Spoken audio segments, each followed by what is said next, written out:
judges are ready. The fighters are ready. The boxing world is ready. The fight starts now! Let's go. How do you like it? On the show. So aggressive, so focused. It all comes down to this.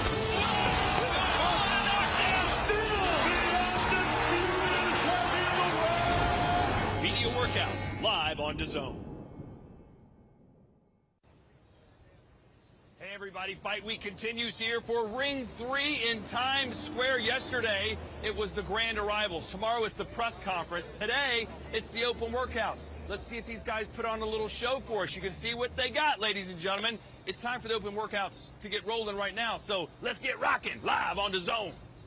Live, only on DAZN, July 12th, Ring 3. Berlanga versus Sheeraz and Stevenson versus Zepeda. They're in their prime, they're hungry, and they're done being called the future. This isn't about future, it's about now.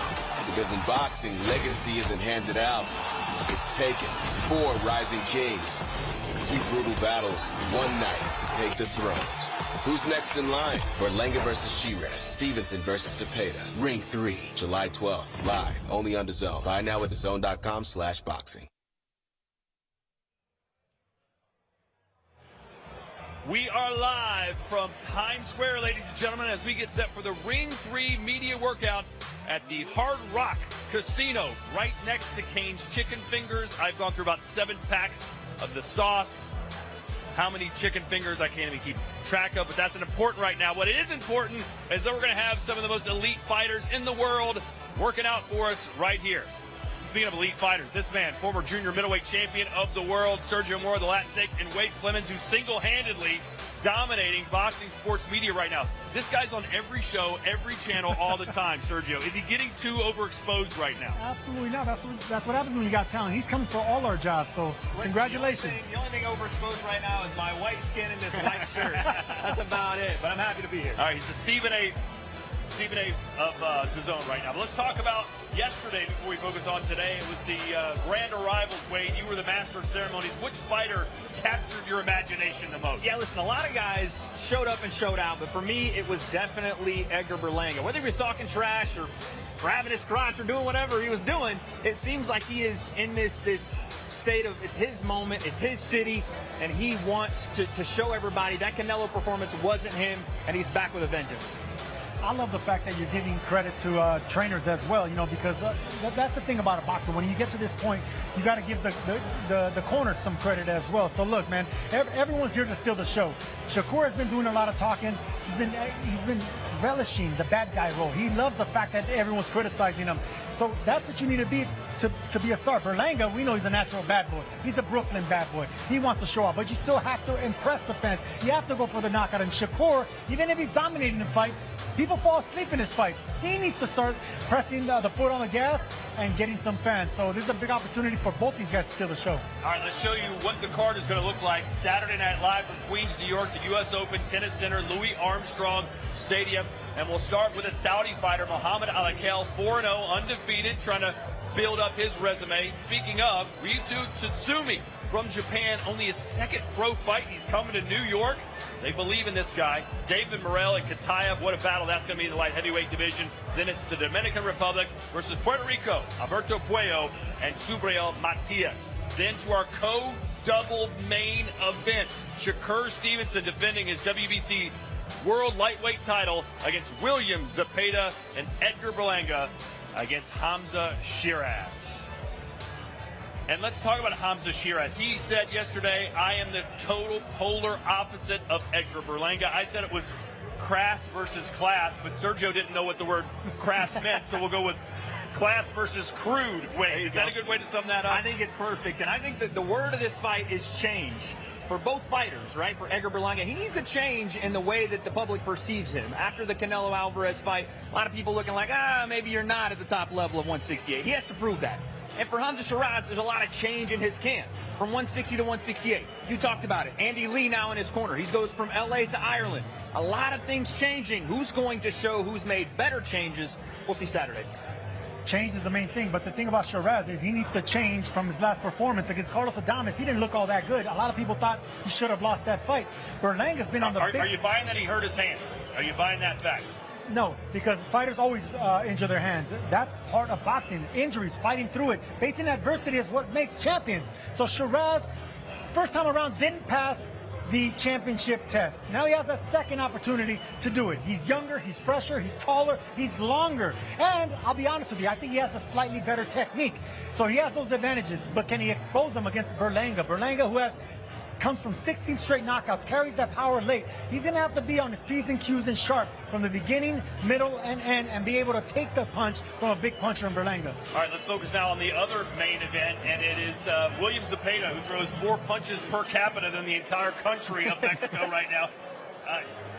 Wade, can he force Shakur Stevenson to fight a fight that he's not comfortable fighting? Shakur seems to say, yeah, I hope he does, because then I can really show you what I'm made of. No, you said uncomfortable. I think that Shakur will be more comfortable with this volume. And I know, Sergio, you have been banging the drum here for William Zepeda, and I love the matchup because you're getting a puncher and a boxer. You're getting a guy that's going to come forward, bring volume, and Shakur is going to look for openings inside the volume. Sometimes the best shots that you land are those counter shots in between heavy punches. When you make Shakur go and chase, it's not as great. But when you come to him and force him to respond, that's where the real talent comes out of Shakur Stevenson. That's what I see. And the thing about Zepeda's style, yes, he throws 100 punches around, over 1,000. He breaks records with that volume, but that's actually going to work into the hands of Shakur Stevenson, whether they're fragile hands or not, because that aggression is helping a fighter like Shakur, who keeps his range. He has cat-like reflexes, doesn't let you ever break the distance. So Zepeda's aggression is actually going to, be tailor-made for a style like this. But it's southpaw versus southpaw. You never know what to expect. You were elusive. You used a lot of movement, somewhat similar to the man we're seeing on our screen right now. Do you label him a runner, as so many has? Is he running away from the action? And did you used to run away from the action? There was times I boxed. We don't like to say run, but I boxed. There was times I boxed a little bit too much. So, yeah, I get the criticism. But the thing about Shakur Stevenson is I didn't have his talent. I didn't have his natural abilities, his height, his range, his strength, his Olympic pedigree. I didn't have all that. So I had to adapt. Shakur has so much talent that he doesn't use because he doesn't want to put himself at risk to get hit. Fighters need to get hit, man. It's part of being a champion. It's part of adapting in the sport. So Shakur needs to make this a fight and needs to make it aggressive. And if he has the moment, go for the knockout. Well, you mentioned getting hit. No one's going to get hit today, but we are going to see a lot of punches. Let's get these video workouts started. And for that, we send it to Thomas Driver, who's on the stage here at the Hard Rock. Ladies and gentlemen, welcome to the media workout for Ring 3. A great night of World Championship Boxing this Saturday, July 12th, from Louis Armstrong Stadium in New York. It is all being brought to you by Ring Magazine with Oscar De La Hoya's Golden Boy Promotions, Eddie Hearn for Matchroom Boxing, Frank Warren for Queensberry, Spencer Brown for Gold Star Promotions, Warriors Boxing, and Sella in collaboration with Box Raw. Along with their great sponsors, Public Investment Fund, Visit Saudi, Visit Qatar, SRMG, STC, Dr. Suleiman El Habib Medical Group, Saudia, the national airline of Saudi Arabia, Jeddah Season, Shori, Malaf Cola, Core Life, Desert, NHC, Jacko, Sky, ANB, DAZN, Crypto, Rotana, First Data, Islamic Solitary Games, The Red Sea, SMC, Sella, Jeddah Economic Company, Middle Beast, Atlantis, Intercontinental, Arroyo Cruises, and Konos. A big thanks to those great sponsors. This great event will be shown exclusively live worldwide on DAZN by now at DAZN.com.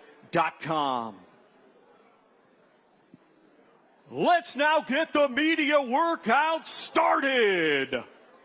Our first fighter competing Saturday in a scheduled 6-round featherweight contest. Coming to us from Japan, He had a stellar amateur career, capturing gold at the 2021 World Youth Championships. And now, as a proud ring ambassador, he is undefeated as a professional with 1 victory. Let's welcome Reito Tsutsumi. Well, you heard the accolades there from Thomas Triber. A fantastic amateur career for Tsutsumi.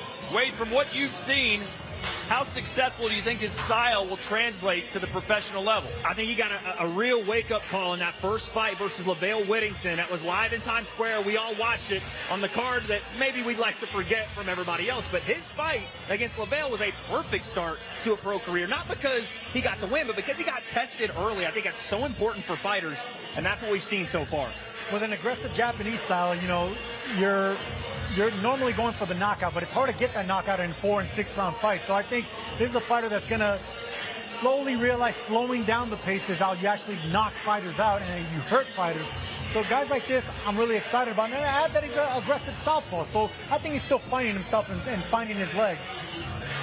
Obviously, 2 of the biggest names in boxing right now, Nakatani and Inoue from Japan. We'll see if this man can climb the ranks as well. But Sergio, Japanese fighters have a distinct style, wouldn't you say? Very distinct, because they could take a big punch, and a lot of them go for the knockout. They're very aggressive. Now, the thing about how they're progressing is their footwork, and they're getting a lot of Mexican fighters going over there, getting the sparring. A lot of Japanese, you know, train in Mexico as well. So they get that perfect blend of that Japanese and Mexican style, and that translates internationally. You know, they're tough fighters, they're exciting fighters, and now the world is taking notice. Man, the DJ didn't give you that music bed to talk under. That's why I lowered my voice. See, we go back to Wade, and now Wade picks it up. That's how I do it. You made a great point, Sergio, about the amateur to pro game and how he doesn't have to throw as many punches. That volume can slow down when you get to the pro game because it's not about touch and not get touched as much as it's about damage, right? Landing with authority, landing with big-time power, and yes, not taking as much of that on the way out as well. So that's a big, I think, obstacle for a lot of young fighters. A lot of the Cuban fighters will come out and stick with an amateur style in it, and I think hurts their game a lot more. He came out with a very offensive style in his first fight. It's just maybe more about throwing less and looking for high-quality punches. Yeah, believe it or not, you know, adjusting to that professional style, it takes a few fights. You know, sometimes it takes 5, 10, sometimes even more. Yeah. Because that amateur style was about speed, the point system. Yeah. It was about keeping your hands up. You have oversized gloves. You sometimes wear headgear. And then in the pro game, smaller gloves, more wrapping, harder punches. So instead of throwing 3 fast punches to get points, one really good one with technique is what's going to do the damage. That's what these guys have to really realize once they become professionals. He'll be taking on Isaiah Rodriguez, who fights out of Ogden, Utah. 3-3 record with 1 knockout. But at this stage of the game, we really don't know how Tsutsumi will handle each and every fight. Still learning on the job. Wade mentioned he was tested in his debut.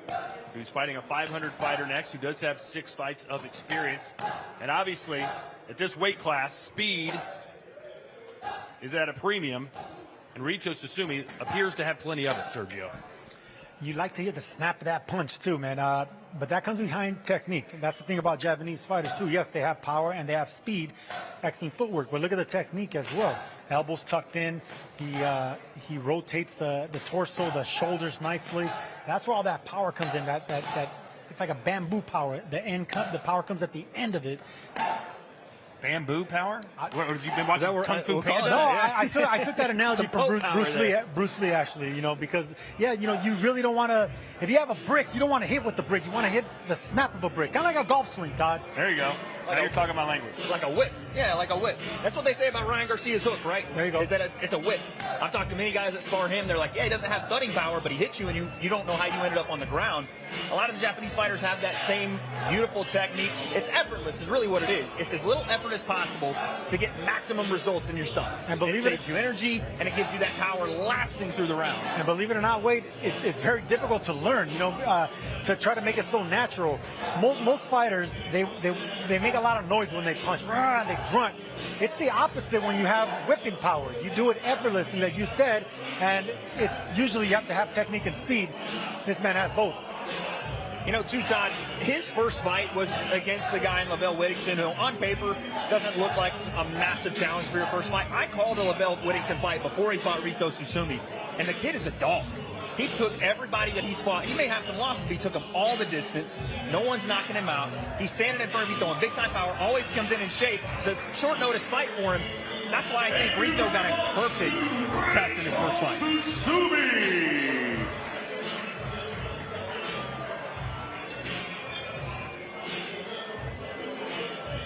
What a ride he's been on.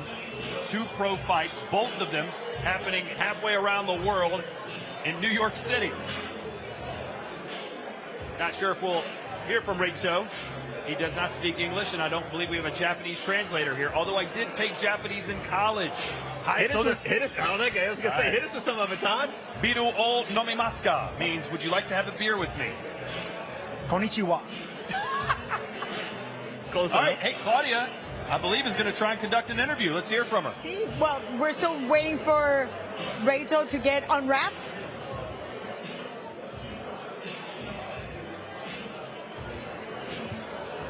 Would you mind?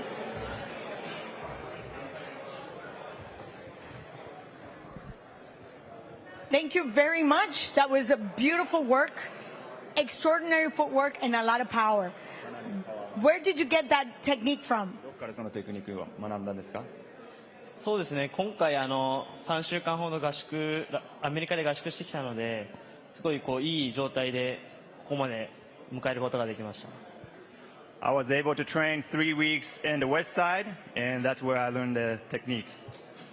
This is only your second professional fight, and you're already in the mecca of boxing in the Big Apple, New York. What are your thoughts about that? 大きい舞台ですが、どう思います？そうですね、前回いいすっきりした倒し方で勝ちたかった気持ちあったんですけど、それができなかったので、今回、前回の反省を生かして倒しきるところまで持っていけたらいいなというふうに思ってます。Last time I wasn't able to finish the boxing like I wanted to do, but this time I have the experience, and I'm going to try and do my boxing and trying to get it done. We look forward to it. Thank you very much. We look forward to seeing you tomorrow and the rest of the week. Good luck. Thank you. Thank you. Back to you guys.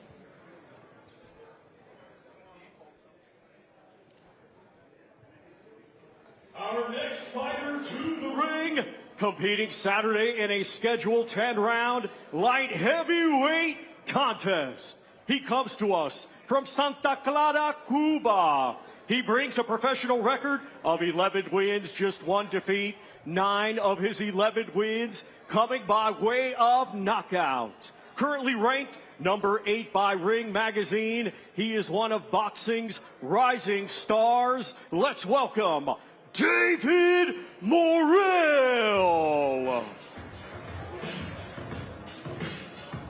David Morrell with a nice cross promotion here on DAZN, because following this, ladies and gentlemen, Real Madrid, the jersey he's wearing, will be squaring off against PSG in the semifinal of the Club World Cup here in New York City. Sergio, who you got your money on, Real Madrid or Paris Saint-Germain? I have no clue. I don't watch football, Todd. Any Americans play for either team? No. Mbappe, though. You got to know Mbappe. Well, he's got a Bellingham shirt on. I'm a big Bellingham fan. Yeah.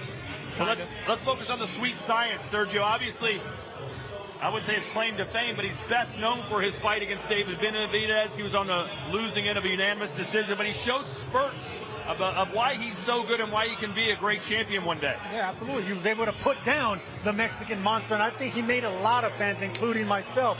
Because, like you said, Wade, a lot of these Cuban fighters, they have that pedigree, they have that slickness, that sniper style. Most of them southpaws, like you see David Morrell here.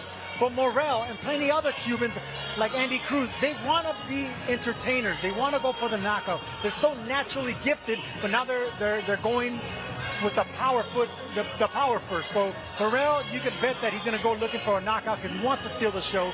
He has the charisma, he has the speed, he has the power, and the length. 77-inch reach. That's unheard of for a guy in this weight division.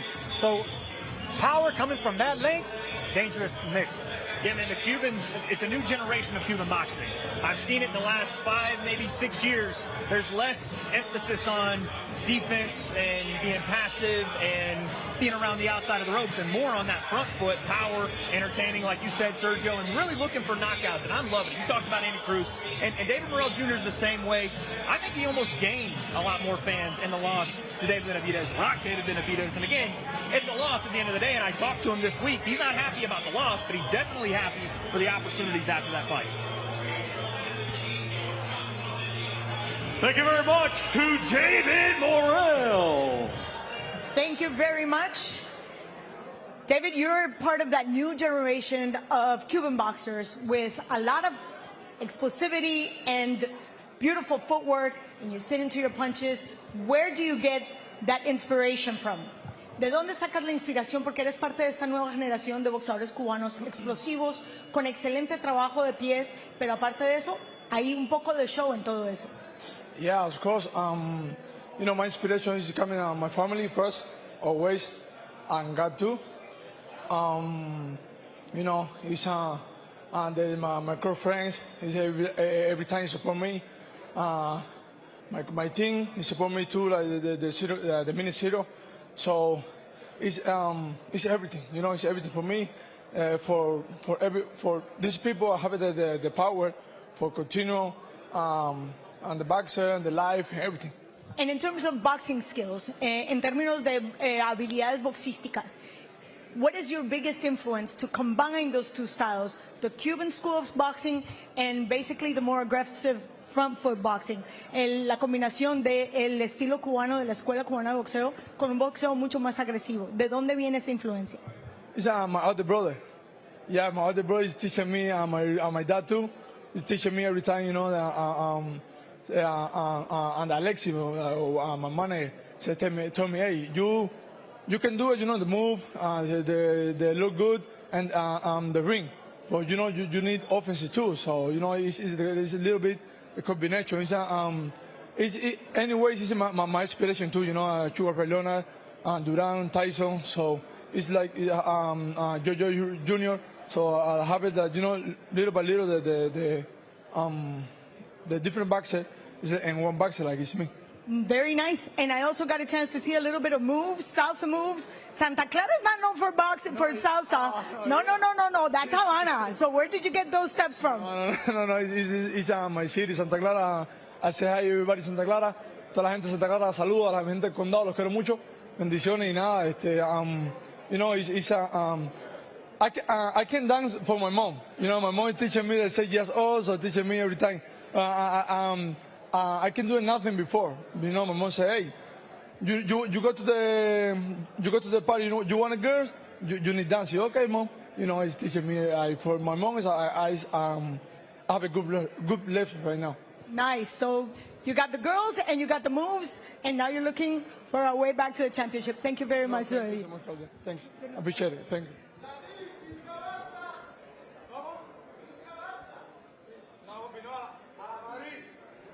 Our next two fighters competing Saturday in a scheduled 12-round contest, and it will be for the WBC Super Lightweight Championship of the World. We will first welcome to the ring the challenger, coming to us from Fajardo, Puerto Rico. He brings a professional record consisting of 22 wins, 2 defeats, with all 22 wins coming by way of knockout. Currently ranked number 6 by Ring Magazine, he is the former IBF Super Lightweight Champion of the World. Let's welcome Subriel, el orgullo de Martinillo, Matias. Sergio, it was just a couple of months ago that we referred to this as the boogeyman. No one wanted to step in there against Subriel Matias, but an Australian guy with a big heart, Liam Parro, said, I can beat this guy in his home country. We had a laugh, and thought he put on a good show, but he beat him, Sergio, and that flipped this man's world upside down. Yeah, that hometown curse came back and bit Matias in the butt, because that's what happens when you try to go looking for the knockout, trying to impress your fans.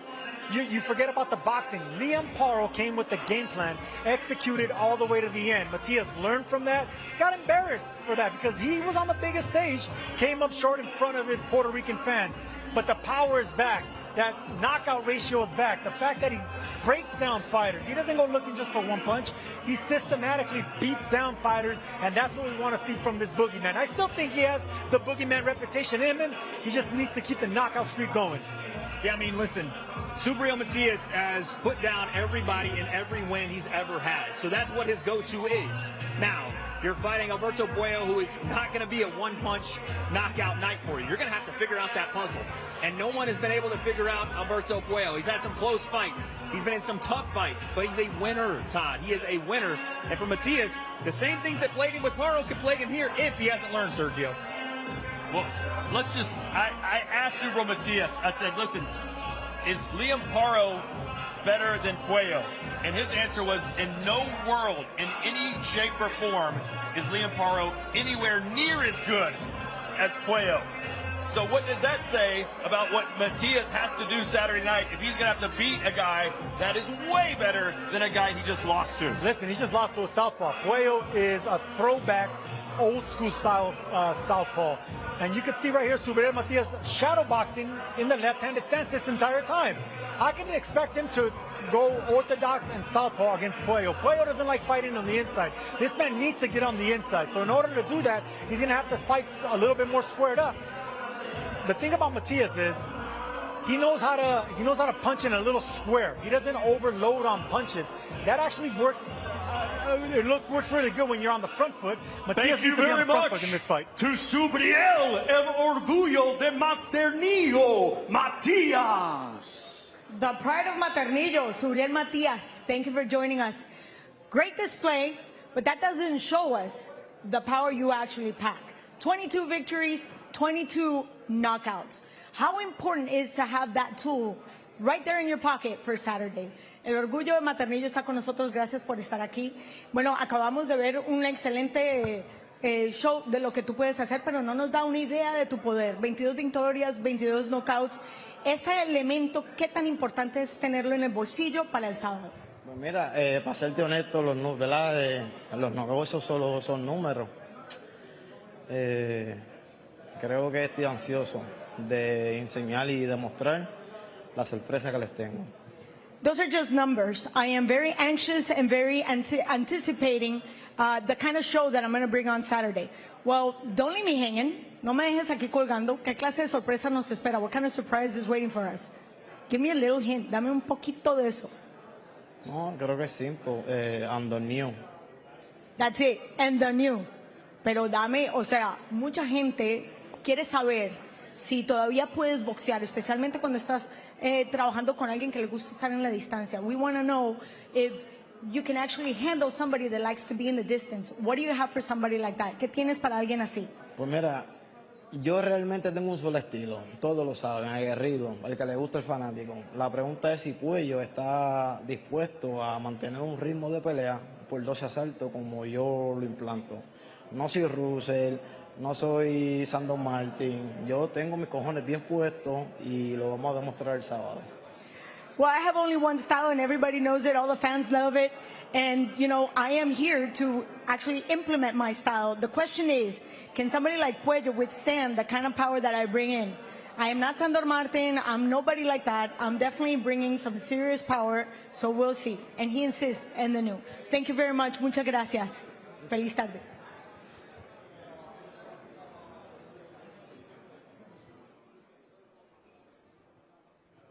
And now let's welcome the defending world champion, coming to us from San Juan de la Maguana in la República Dominicana. He brings an undefeated record with 24 wins, 10 of his 24 wins coming by way of knockout. currently ranked number 2 by Ring Magazine. This Saturday, he will be the reigning and defending WBC Super Lightweight Champion of the World. Let's welcome Alberto La Avispa Puello. Alberto Puello representing the Dominican Republic. Sergio, I want you to weigh in on this. I asked Puello and Matias the same question. I said, what's the difference between Dominican style and Puerto Rican style? Puello said Dominicans have more heart. And Matias said Puerto Ricans have more heart. You know, that was my question I sent in to the producer, right? Okay. That was my, and now I'm asking you your question. Who has more heart, Dominican fighters, Puerto Rican fighters, or I'll even let you throw in Mexican fighters? How stupid do you think I am to answer that? No, everyone has heart. If you climb into that ring, you have heart. The difference is who takes a better punch. That's going to be the key. I think Dominicans have better punch resistance. That's the question. Felix Trinidad had dynamite in his hands, but he was a little bit chinny. He would get dropped. Here's the thing about Puerto Ricans. They get up and knock you out. That's what I love seeing about Puerto Ricans and Dominicans. Everyone has their talent. This man's not intimidated by power. He already beat a fighter with a 100% knockout ratio in Gary Antoine Russell. Now he's going to do it again. By the way, such a massive win for Puello. I was there that night, and not many people gave him a chance in that fight. And he went and took it to Gary Antoine Russell. Again, I talked about it a second ago. I think his biggest quality is he's a winner. He finds ways to win in tough fights. It's not always pretty. It's not a fight that's always glamorous, but he finds ways to win. And I think this is going to be another one of those fights where you have a guy that's a knockout puncher in front of you. He's going to get grimy in there. It's going to get dirty, and he's going to have to find a way to win. And I think he can. By the way, Sergio, you did know that Wade made his professional boxing debut. Give us a story. You got the win. I got the win in January. 4-rounder, 10 ounces, no headgear. We were really? going at it. Yeah. So you're 1-0 as a pro? 1-0 as a pro. You know what? It feels good to be in a broadcast with an actual fighter. Unlike this guy right here and the other writer I work with. Well, as for this man, Alberto Puello, you mentioned he's a winner, Wade. 3 of his last 4 victories have come by way of split decision. Sergio, is this the time that maybe he doesn't get the nod if it's a close one? I don't think so. And the split decision doesn't worry me. He does enough to win. Sometimes that actually extends career.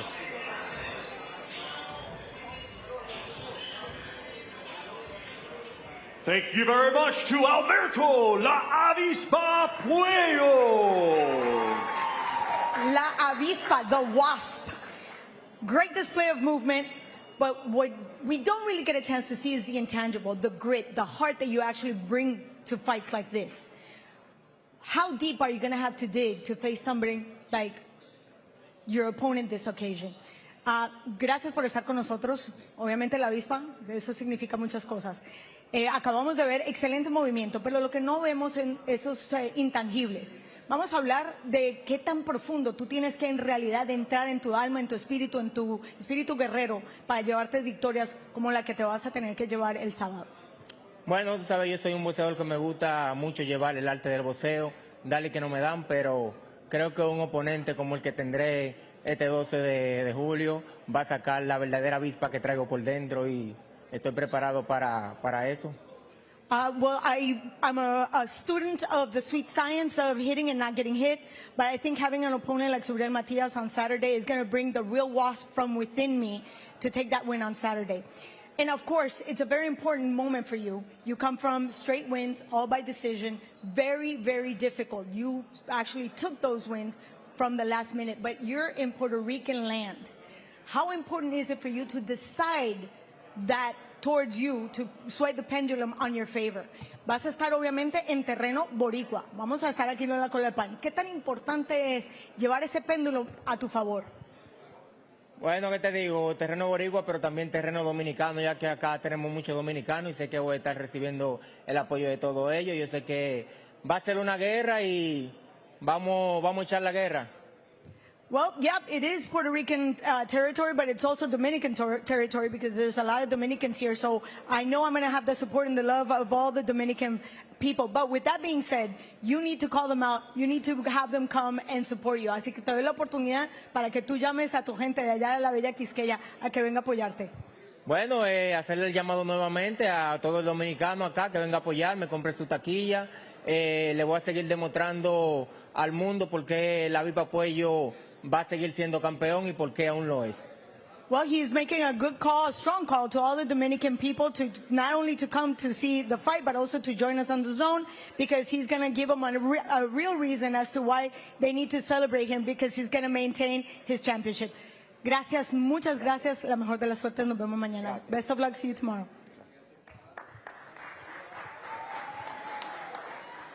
Four more workouts to come as the main event fighters step into the ring, so stick with DAZN, which is, of course, the home of boxing. DAZN, the undisputed global home of boxing, where the greatest fighters take center stage, with fights every week and over 185 a year. And now, the mighty Queensberry joins over 30 worldwide promoters to up the ante like never before, with the best of the best. The biggest nights. There's no limits to what's possible. Nobody brings you closer to the action. Because if the fight is on, it's on DAZN, the global home of boxing. It's not just boxing on DAZN. We're the home of the FIFA Club World Cup, and the second semifinal takes place today, just a few miles from here, MetLife Stadium in New Jersey, as the European champions PSG face Real Madrid for a place in Sunday's final against the Premier League side Chelsea, who were victorious just yesterday. And we roll on here at the Hard Rock in Times Square, New York City, and joining myself now from the Ring Magazine, Mike Coppinger is here. Mike, all right, we're getting set for our double main events. What do you think we'll be saying after the fight about these two main events that we're going to see on Saturday night? I think we're going to say, Todd, that they both were very competitive fights. I know Shakur Stevenson's a big favorite, but I do expect William Zepeda with his swarming volume pressure style, and if he can execute some good body punching to slow Shakur down and be in a competitive fight. And I think the main event, Todd, is a coin flip between two punchers. I think body punching is going to be key for Shakur, actually, Mike, because, you know, he's very cheetah-like going in and out, and Zepeda's going to want to break that distance. Whenever you have an iron chin Mexican, you don't test them in the chin, you test them in the body. Just like Whitaker did against Chavez when they fought. You don't want to go try to, you know, crack that granite chin, but the liver doesn't have granite. There you go. The liver doesn't have granite, so I think that's going to be key for Shakur. And as far as the main event, Berlanga's going to have to show up. He's going to have to show out. He's going to have to go for the knockout, and he carries that power late. He's going to have opportunities, and I think he gets it late in this fight. All right, so all four athletes that will be competing in the double main event are about to make the walk right now. And for the introductions, we send it back to Thomas Driver. Our next two fighters competing this Saturday in the first of our double main event. They will be competing in a scheduled 12-round contest, and it will be for the WBC Lightweight Championship of the World. We will first welcome to the ring the challenger, coming to us from San Mateo Atenco, Mexico. He brings an undefeated record with 33 wins, 27 of his 33 wins coming by way of knockout. Ranked number 3 by Ring Magazine. Let's welcome now the undefeated challenger, William El Camarón Zepeda. El Camarón, which is the shrimp. Sergio, they call him that because as a kid, after long workouts in the hot sun, he would turn pink, and they said, hey, you look like a shrimp. And apparently he liked the name, and he stuck with it. Hey, he probably loves shrimp cocktails, too, because Mexicans love shrimp cocktails. I do it myself. But this man is a swarmer, man. And look, out of all those, 5 out of 6 of his last opponents have been southpaws. That's going to work to his advantage. The fact that he's facing the elite southpaw in Shakur Stevenson. So not only the experience, the volume, the power, the conditioning, the chin, all this is on the side of a Mexican. But can the footwork, the accuracy, the IQ, the Olympic background, that's Stevenson on the hand. It's going to come down to, can he break that range? Can he find a home to get inside? And of course, dig those body shots. Look, I don't think William Zepeda is being given enough credit.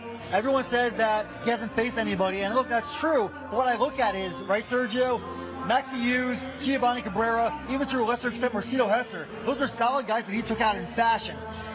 why he did it, because of the volume, and he was able to break the distance. But what they don't have is the cat-like reflexes of Shakur. Fighters like that don't want to get hit. That's the criticism that Stevenson takes, that he doesn't stay in the pocket or exchange with opponents. That's a man that relishes exchanges and combinations. Shakur's going to take that away from him. Let me ask you this, Sergio. With all the skills Shakur has, there's a lot of different ways he can win this fight. Is it plan A or bust for Zepeda? Is there anything else he can do other than just swarm and belt you with punch after punch? That's all he knows. That's his character. That's his MO. So, yeah, I think he just has one gear, plan A, and that's aggression, coming forward. And if Shakur is able to take that and extinguish that aggression in the early rounds, especially in the first 3-4 rounds, then the success is going to come easier and easier for the boxer. But the first 3 rounds, if this man doesn't land any body shots, he's in for a long night. Yeah, I agree with Sergio. I think Zepeda has to jump out of the gate to a fast start. You can't let Shakur Stevenson develop into a rhythm with his jab and his footwork. And look, Shakur Stevenson, he fights like Floyd Mayweather. Obviously, he's not on Mayweather's level, and Zepeda's not on the level of Maidana and Castillo. But that's what I look at here. If Zepeda can kind of emulate Castillo and Maidana in those fights against Mayweather, he has a real shot. I want to see him pushing Shakur into clinch, maybe some dirty tactics. He has to be the bigger, stronger bully in there. Rough tactics. I hate the word dirty, because if you can get away with it, then do it. So rough tactics. That's our motto in all of life, isn't it? Absolutely. Look, Evander Holyfield used his head. Timothy Bradley used his head. These are Hall of Famers. So are you gonna? That's right. You in the street. But look, that's the thing, man. If you can get away with it, with rough tactics, get on the inside and wrestle, maybe even borderline shots. Bernard Hopkins was the king of borderline shots. Then you get away with what you can get away with. This man, if he breaks that range and is able to start landing punches on the shoulder, on the biceps, on the hips, they don't have to be clear. That's success for a Mexican style. So the early round's going to be very crucial. Yeah, I think Zepeda has to maul Shakur Stevenson. He has to be all over him, and he has to be ripping shots to the body. I think Zepeda will have learned a lot from those 22 rounds of Tevin Farmer. I think it's lazy to look at Tevin Farmer getting knocked out in one round by Schofield and saying, oh, well, Zepeda couldn't do much against Tevin Farmer in 22 rounds. How is he going to do anything with Shakur? That's not how this works. All right, so William Zepeda has finally stopped throwing punches, but don't expect him to do that on Saturday night. That is what he is known for, as he steps over to speak with Claudia. Thank you very much to William El Camarón Zepeda. Thank you, Todd. So we've had a lot of fighters that are influenced by the Mexican style, the Puerto Rican style. You, on the other hand, have the typical Mexican style, but you've been influenced by the Cuban school of boxing. How has that changed your style? Tenemos muchos boxeadores que están obviamente influenciados por el estilo mexicano, el estilo boricua, pero tú eres todo lo contrario, con un estilo muy depurado mexicano, pero has incluido la escuela cubana de boxeo. ¿Cómo ha cambiado eso tu estilo? No, pues ha sido un beneficio muy importante para mi carrera, ya que hemos combinado ese estilo mexicano, pero también el cubano. Entonces, creo que eso es lo que me ha ayudado a llegar hasta donde estoy. Mis entrenadores me han enriquecido de muchos aspectos técnicos que, pues, aquí estamos. ¿Cómo cuáles? Pues más mantener la distancia, pero también buscar la pelea, el trabajar al cuerpo, hacer combinaciones, pero largas. Entonces, creo que eso es lo que nos ha beneficiado. Yeah, that style has definitely benefited me in my career, and that's one of the reasons why my trainers have actually helped me to get to where I'm at. And he specifically mentioned that the combinations make them nice and long, and obviously be able to fight in the distance and also let the opponent come into the short. With that being said, on Saturday, you're fighting somebody that's very fast, very agile, with a lot of mobility. What will your style be able to do in order to neutralize that? Vas a enfrentar un oponente con alta movilidad, con mucha agilidad. De tu estilo, ¿qué vas a utilizar para poder neutralizar eso?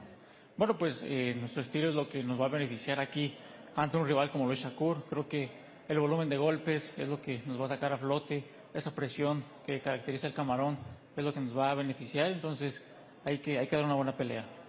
Well, definitely my style is going to be able to be implemented. Shakur is a fighter that will always be moving, but my punch volume is going to be the one that's going to put pressure on him, and that's going to be the key to success on Saturday. And just before I let you go, Mexico just took the Gold Cup. So soccer and boxing have been basically religion in Mexico. How does that motivate you? México acaba de ganar la Copa de Oro, boxeo y el fútbol van de la mano. ¿Cómo te motiva eso? No, pues es una gran motivación. Ahorita que nuestros paisanos hayan tenido una buena victoria ante Estados Unidos en el fútbol, creo que eso me motiva a también tener una buena victoria en el boxeo ante Estados Unidos. Well, this is a great motivation because, of course, my fellow Mexicans have taken a very important win against the U.S., so that motivates him to take a win on Saturday in Mexico against the U.S. Muchísimas gracias. Thank you very much. Nos vemos mañana.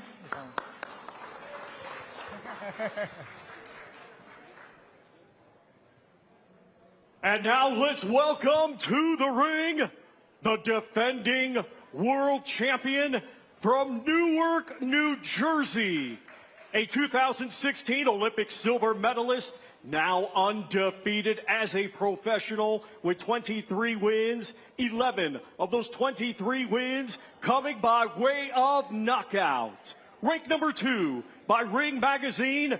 This Saturday, he will be the reigning and defending WBC lightweight champion of the world. Here is Shakur Stevenson. You know, there have been some great rivalries all time in boxing. Ali Frazier, Bo Holyfield, Gotti Ward, and now we've got Shakur versus Coppinger. What is going on, Mike? Every interview he seems to talk about you. You're posting memes about him. Where did this beef come from between you two? No beef on my part, Todd. You know how it is. A lot of fighters can't take the truth. All I had said a couple of months ago when Shakur complained about not being in the main event, he said, why? And I said, well, your last 2 main events, fans walked out of the fights because they were so boring. That's not an opinion, that's a fact. Sergio, your thoughts on whose side are you on here, Shakur or Mike Coppinger? Come on, Mike's right next to me, but I love the fact that Shakur was actually standing up for himself. So look, on this one, I'm going to go with Stevenson. I'm sorry, Mike. Hey, Sergio's used to losing, so.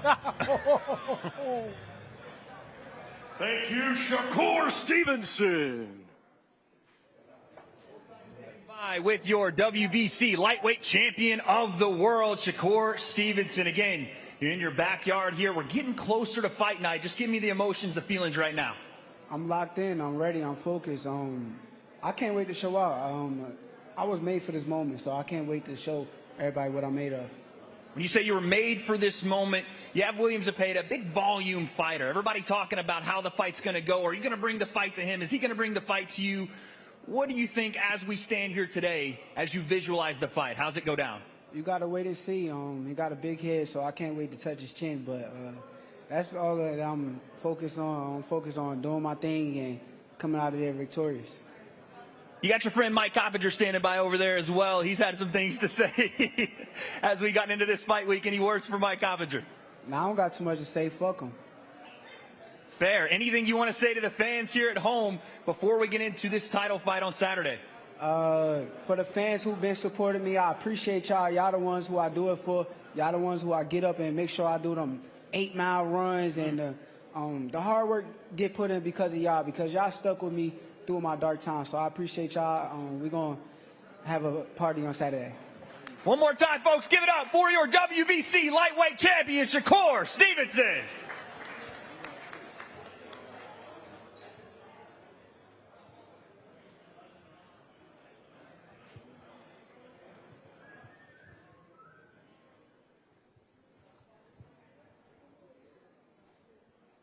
Our next 2 fighters competing in Saturday's double main event in a scheduled 12-round contest. It will be for the super middleweight division, and it is a WBC final elimination bout. First, let's welcome, coming to us from Ilford, Essex, England, undefeated with 21 wins, 1 draw, 17 of his 21 wins coming by way of knockout. Here is the undefeated former European and Commonwealth middleweight champion and former world title challenger, Hamza Sheeraz. So Shakur Stevenson elected not to really do anything in this media workout, and here comes Hamza Sheeraz, hands, tape. Sergio looks like he's ready to get in there and fight right now. Yeah, normally this is just, for the fans. You want to shadow box, you're not really hitting the mitts really hard. You're not really turning your punches. More of a workout, more for the press. This man means business, man. He's here to fight. I love the fact that he's taking this moment serious. He's been very classy. Yes, he has. But now he's going to have to get mean. He's going to have to get in fight mode the closer he gets to Saturday night, because that's the only question that we have about Hamza Sheeraz coming off his last performance. What do you think of the partnership now, Hamza Sheeraz and Andy Lee? I think it's a great move for Hamza Sheeraz. He was with Ricky Fuentes before this in California. Now he's in Dublin. And I asked Hamza Sheeraz on earlier this week about the advantage of having a former world champion in his corner. He's feeling confident, and we saw the kind of work Andy Lee has done, Sergio, with Joseph Parker. Andy Lee deserves more credit as a trainer. He will get Trainer of the Year. He was a former world champion. He's going to be a great cornerman, but he brings strategy. And the fact that this man is a tall, lanky puncher, just like Andy Lee was, but from that southpaw stance, so it makes sense stylistically. Hamza Sheeraz is going to have to fight from the outside. He's going to have to keep and control the distance and the pressure of Berlanga. Berlanga's going to want to get in the inside, mix it up, loop the shots over the top. That's another thing that Sheeraz is going to have to watch out for. The around the glove punches. Everything's not going to come forward and straight. That's what Adames has success is. You can bet that a trainer like Andy Lee prepared for that strategy, and they got him ready for this fight. Yeah, look, for Edgar Berlanga, we know what he's going to bring to the table. There's no surprises. He's going to be winging bombs in there. He's going to be coming forward. But Berlanga hasn't really been able to show that power on the top level. Obviously, Canelo Alvarez is on this level, but Hamza Sheeraz is a level above most of Berlanga's opponents. If you were fighting as Hamza Sheeraz, how would you approach Berlanga, especially in the early few rounds? We know he has 16 first-round knockouts. I'll be honest with you. I would go with Berlanga. I would go to him early. I would go after him like I'm gonna make it a war, and then take that war away from him. So I would say the first 2 rounds, come out aggressive. Punch and dip. Don't exchange with Berlanga with 2s and 3 punch combinations. One hard one, dip, clinch, walk him back. That's another thing. Bullies hate being walked backwards. They like to be on the front foot. So if Sheeraz was able to clinch and walk this bully back, walk the monster back, show him who's the boss in there, these are the tactics I want to see early from that man right there. Yeah, I'm with Sergio. I want to see Sheeraz light on his feet. I think he should be turning Berlanga. And Berlanga's not a guy that's going to fight going backward. Push him back, like Sergio said. Pump his jab out and reset. What did we learn about him in that fight against Adames? He said he hurt his hand. He started well, but then just kind of seemed to lose himself, and many thought he was lucky to get a draw. He definitely was lucky to get a draw. I think he lost that fight, and I want to see how the weight helps him. You see some fighters lose their power when they go up in weight. I think Sheeraz is going to have more power at this higher weight. Look how big he is now hitting the pads. He's going to be better at 168. At his height, I never could believe how big he was at middleweight. That's the division that I fought in. I was pretty tall for a middleweight. This man is huge for Reminds you of middleweight. Zerto Ramirez, obviously, who's to fight in this weight class. Exactly, because they have the height, they have the wide shoulders, so they're able to distribute that weight and still look muscular, still look in shape. I think 168 is a natural fit for him. He could possibly even go higher to light heavyweight, but first things first, he needs to dominate an already hard-punching, natural super middleweight in Berlanga. I think Terrence Crawford's another great example. Terrence Crawford at 135 and 140 was not a crushing puncher. At 147, he knocked out all 7 or 8 of his opponents. Then you look at Teofimo Lopez, 135, he's a devastating puncher. At 140, he doesn't seem to have much power at all. Also, David Benavidez has gone up. He's struggled to put people away as well. But as far as Hamza Sheeraz, Mike, if he does win this fight and wins decisively against Berlanga, how high will his stock rise? Look, I think he has all the ingredients to be a star. He has the British audience behind him. He's a great talker. He looks the part. He has a lot of class. And if Sheeraz can win this fight, Todd, I think you have to put him at the top of the line for a shot at Canelo next year. Interesting note here. All of the fighters usually get lined up right before the fighter's done with the open workout. Edgar Berlanga has elected to stay backstage. He said, I don't even want to see this guy throwing punches. I don't want to be anywhere around him. Hey, listen, Berlanga carries himself like a superstar, and sometimes a little too overconfident. But that's what makes Berlanga. He doesn't mind being hated, so he wants to play that bad guy. I love the fact that he fights on his terms. He comes out on his time, and that's a natural swagger that you can't learn. You can't teach the things. Let's set it down to weight. Thank you very much to Hamza Sheeraz.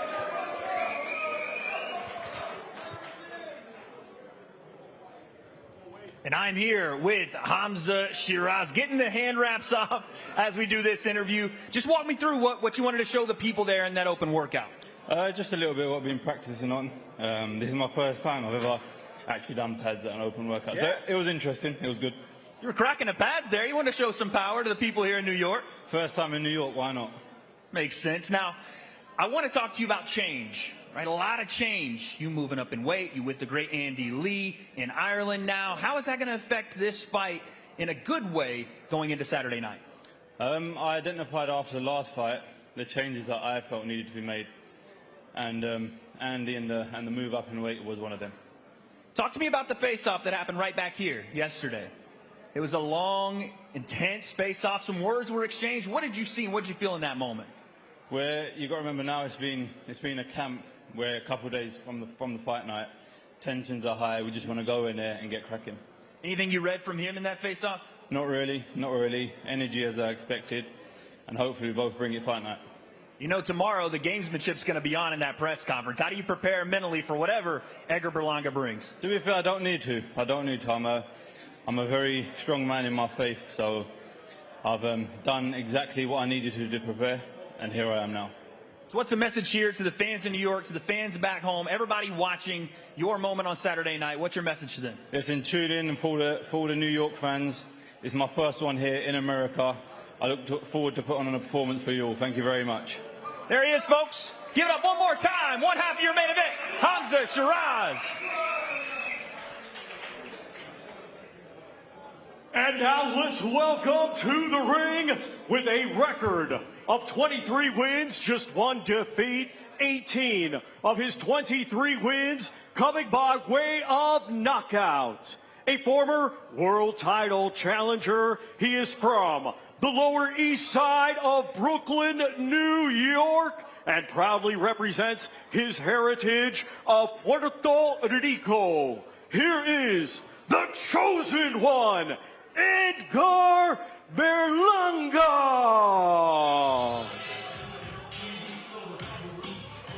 Did you see how cool that Hamza Sheeraz was, just leaning back on the ropes no lackadaisical? I feel like if you went to the zoo and you see two male lions in the cage, there's usually one that's just chilling and relaxed, and the other one's just pacing the cage in circles, just wanting to rip anyone's head off. I think that's what we got here. Two big alpha lions that just approach the fight game completely differently. Absolutely, Todd. Like you said yesterday, this is class versus class. And I think I want to see Hamza Sheeraz use Berlanga's aggression against him in this fight. And sometimes the quiet lion is the dangerous lion.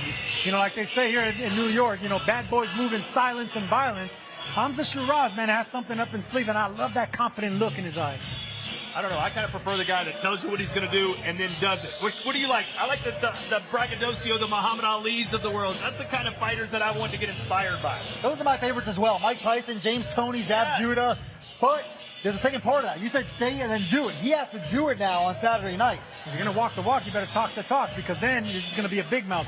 But look, a lot of fighters from New York, a lot of them, you can go down the champion, they can back it up. They can back up what they preach, you know. So Berlanga needs to prove it, because he didn't really prove it against Canelo. So now he has a second opportunity to really prove a lot of haters wrong and talk out that big mouth. But you know what? A lot of people, he's taking a lot of shots from people like you're throwing yourself a parade, you're celebrating your loss. But at the same time, if he can turn that loss into a moral victory in his own mind, isn't that a positive thing, Mike? I think that could be powerful for him and his confidence, yes.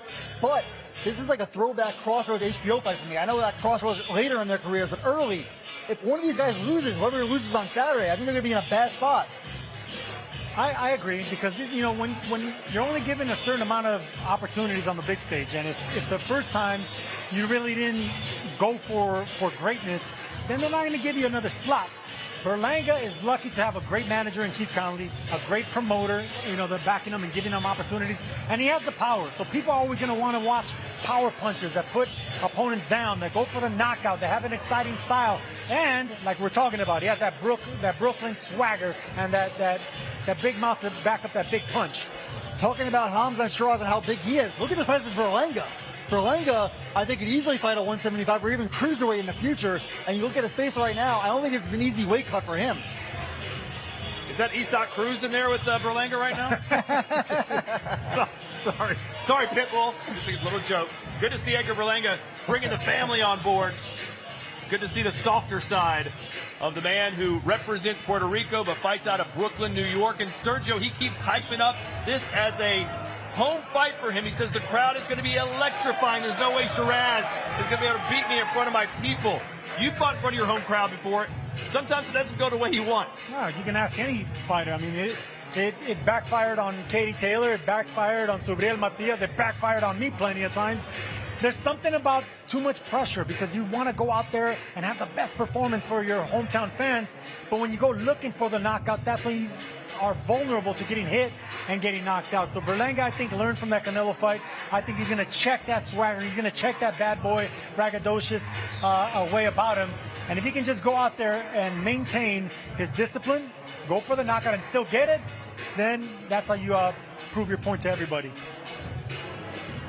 So Edgar Berlanga winding things down, our final fighter of the media workout today as he gets set to take on Hamza Sheeraz in the main event live from the Louis Armstrong Stadium of the U.S. Open Tennis Center in Queens, New York. First time a fight's ever been there. Mike, why choose that venue, do you think?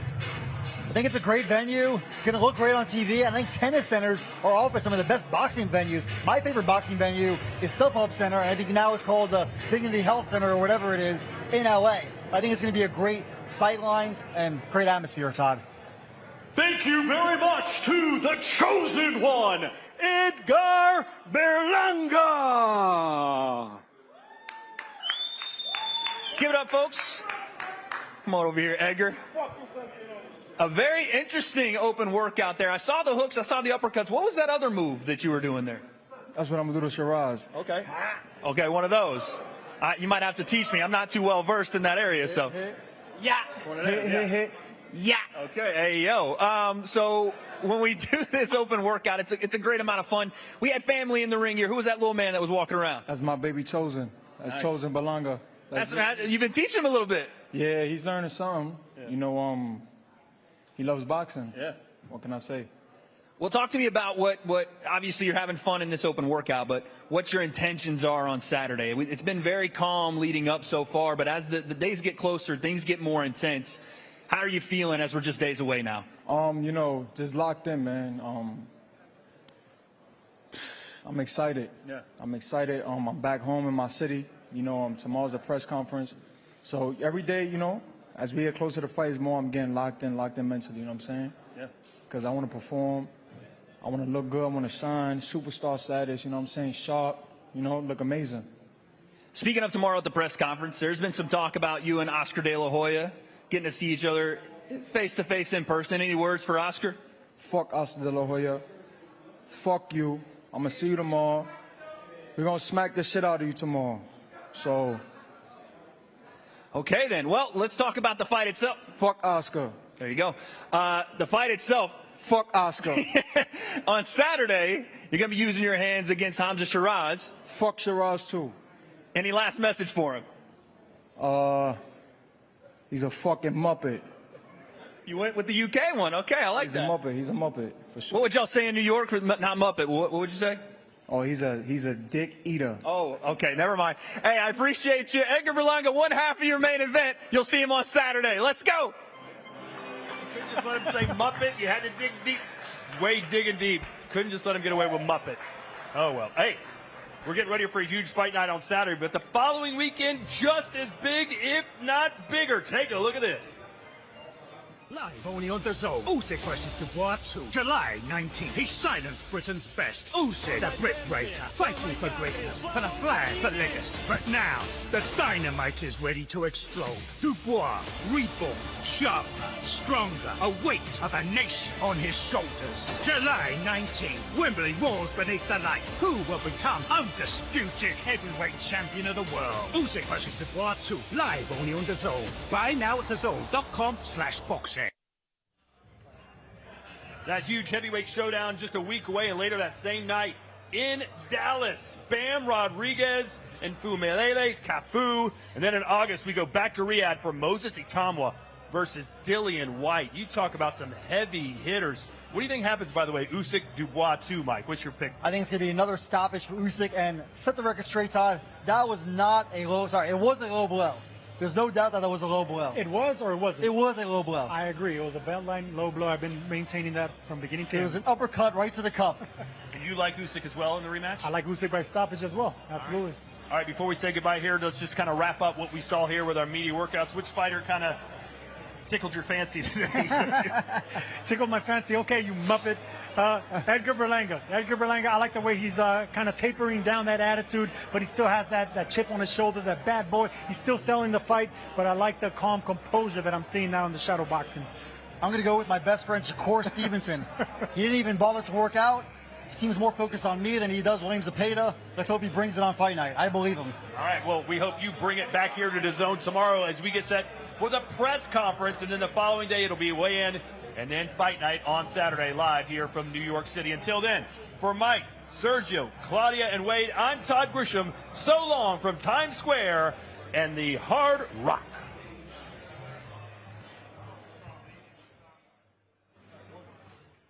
Live, only on the zone, July 12th, Ring 3, Berlanga versus Sheeraz and Stevenson versus Zepeda. They're in their prime, they're hungry, and they're done being called the future. Berlanga versus Sheeraz, Stevenson versus Zepeda. Ring 3, live, only on the zone. Buy now at thezone.com/boxing.